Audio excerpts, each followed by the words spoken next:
Hello and welcome to Galata Plus. In this episode, we are going to be talking about Kuttavum Shikshayum, directed by Rajeev Ravi. The film stars Asif Ali, Alancia Lopez, Sunny Wayne, and a whole bunch of others. The film is superb and it reminded me of all things, a balloon. It's flat and limp and unremarkable at first, and as narrative air keeps going into it, it expands and it expands and it becomes nothing like the shape it originally was. And you see designs and you see patterns that keep spreading out until the whole thing finally goes pop. The unremarkable thing at the beginning is an unremarkable robbery at an unremarkable jewelry store. But as the investigation begins, we see that the early unremarkableness was part of the film's design. And thereon, the narrative becomes bigger and bigger in terms of geography, in terms of the number of characters, in terms of the danger, and in terms of the stakes. But here's the thing, Kuttavum Shikshayum is not a thriller.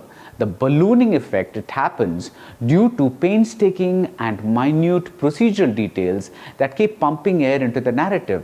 I think the film is some kind of classic. The only showy stretch is at the beginning when the robbery happens. We get split screen CCTV footage around the statue of Mahatma Gandhi. That's the area the jewelry store is located. It's called Gandhi Square. But if there's some symbolism here with respect to the statue, it's not hammered home. The man is just a mute witness. Asif Ali, who's just terrific, plays the cop who's called in to investigate the case. Gradually, he's joined by others. He's joined by Sunny Wayne, Sharafuddin, Senthil Krishna, and the always fantastic Alancia Lopez.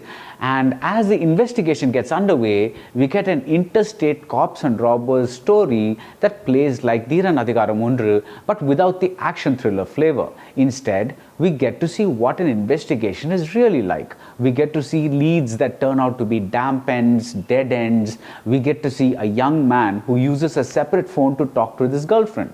Now, the more impatient people among the audience might wonder, do we really need this scene with this young man and his phone? You may ask what part it plays in the overall design, in the overall investigation. Later, when the cops move northwards, they go to a place named Dholpur, and only then do they go to a place named Dhanaganj, which is where they suspect the criminals are. Now, you may ask, why do we need this interlude in Dholpur? Why not land up directly in Dhanaganj? The answer is very simple. Rajeev Ravi is not after the punchy highlights of this case. He wants to show us what reality feels like when the police undertake an investigation. He wants to give us the 360-degree view from the shootouts to the cop with the upset stomach because his Kerala constitution is unable to cope with the food in the Hindi heartland. He also wants us to see why these criminals took to crime, because there is no development despite the promises of politicians, and this is the only job option they are left with.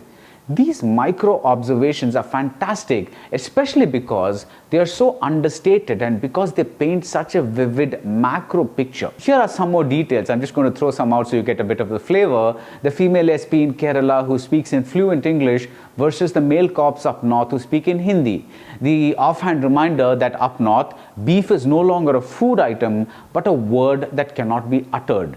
The casualness of the Sunny Wayne character, the intensity of the traumatized Asif Ali character who may be experiencing this case as a form of therapy or catharsis. Or take the kindness of the Alancia Lopez character.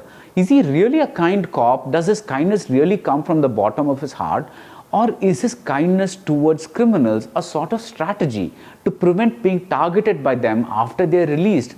All this detail surrounds the film like oxygen, and none of it is singled out into a scene.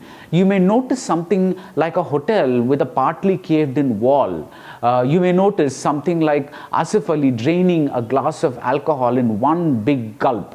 But even if you blink and miss these scenes, you will notice other details in the marvelous script by C.B. Thomas and Srijit Divakaran. It is not a glamorous script, it is not about super cops, it is not like the surreal Churuli either, which is another story about cops who find themselves in a very strange land with its own very strange rules. What we have is chess-like writing, where each move is logical and incremental, each outcome is the result of thought rather than action. It's interesting how the women are brought into a largely male narrative. In a very, very funny scene, one woman plays the victim card. Rajeev Ravi shows us that comedy doesn't need a Tom and Jerry background score. The scene unfolds in complete silence, and the comedy comes from the excellent staging and timing and acting. Elsewhere, in a chilling scene, women come with weapons. They come out with weapons as though they are the protectors of their menfolks, as if they are the protectors of their village. Don Vincent's score is perfect. Large stretches of the film are silent, and the rest is colored by his brilliantly eccentric score, which uses the harmonica and hissing sounds and other audio layers we don't usually hear.